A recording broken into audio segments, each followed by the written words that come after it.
amakhosi kulesi sithangami kwazela uzofakazela ukuthi amakhosi ayeseke futhi amakhosi abanikazi bengoma kodwa kusemqoka amakhosi azokhulula isibusiso ukuthi konke okuyobe kwenziwa nawonke amalungiselelo kwenzelwe ngaphansi kwesibusiso. Thina njengomnyango kwaKhokha sizogcizelela ukuthi ayikho igroup ezohamba ingacoshanga lutho ngaleli langa. Yikho nje igroup yengoma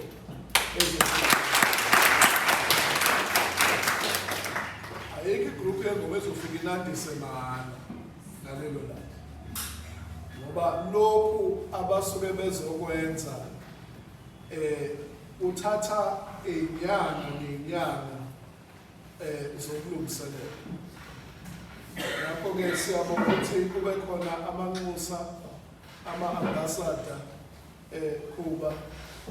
Ngiyathemba ukuthi nawe waqala khona engomeni njengoba sikubona usuku lelizinga manje bawukhuphuka usikhuphula sonke.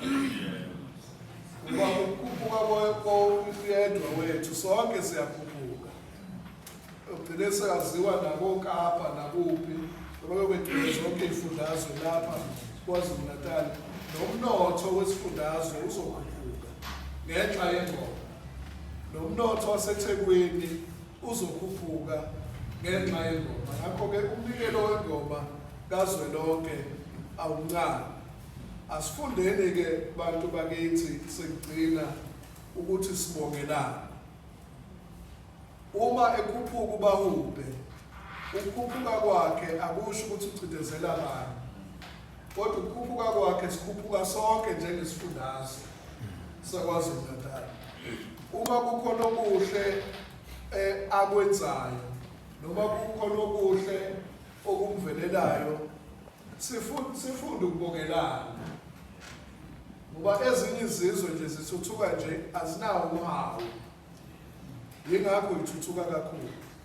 Ngakho-ke ingoma izotshala kubantu bakithi usiko lokubongelana nokhalaliselana nokugqugquzelana ukuthi hayi khuphuka nawe lapho khona insizwa yakithi ngoba uma ukhuphukile usikhuphula sonke. Ngakho-ke kubahleli bomcimbi wengoma kazwelonke siyabonga ngalombono. Sengathi-ke nabanye abanamandla bangasondela ukuzokweseka lo mbono omkhulu kangaka othinta isifundazwe sonke. Sengathi nabanye bengasondela kulo mbono ikakhulukazi uthuthukisa intsha yakithi. Kodwa okukhulu emva kwengoma kazwelonke ngiyofisa ukuthi bese sisabalala isifundazwe sonke sihambe kulezi indawo engenayo ingoma sifike sibafundise.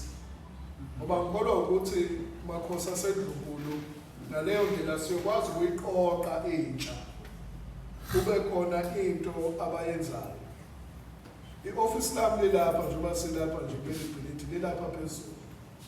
Manje ngafika nje office ekuseni akupheli ngisho i-hour intsha lapha eniyibonayo isuke iselapha. Ithi sifundile sineyitifiketi asazi sokwenzani. Sinayo into esizoyenza. Yini esingayenza ukuthi siqhube usuku. Ngakho-ke ingoma izoyiqoqa yonke lentsha egcina isingena esilingweni sobugebengu bekhinyabeze ikusasa labo ngobugebengu. Ingoma izoqeda ubugebengu ngoba izoqoqa abantu besilisa ibafundisa ukuthi kuyini ukuba yindoda. Izoguqula abantu abacabanga ukuthi ubugebengu buyisixazululo.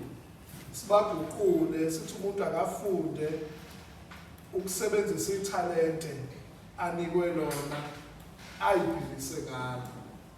Ngakho-ke simthulela isigqoko kwazela nabo bonke obambisene nabo.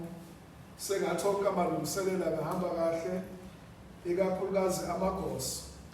Sengathi kusalungiselelwa nawo zonke inhlelo zihamba kahle bese sonke siphelele naleyo weekend yengoma kazwelonke sizobuka sithakasele ebuhle bengoma nalawo mazwi benziwa ngithokoza kakhulu nethuba elinginika lona halala ngengoma kazwelonke halala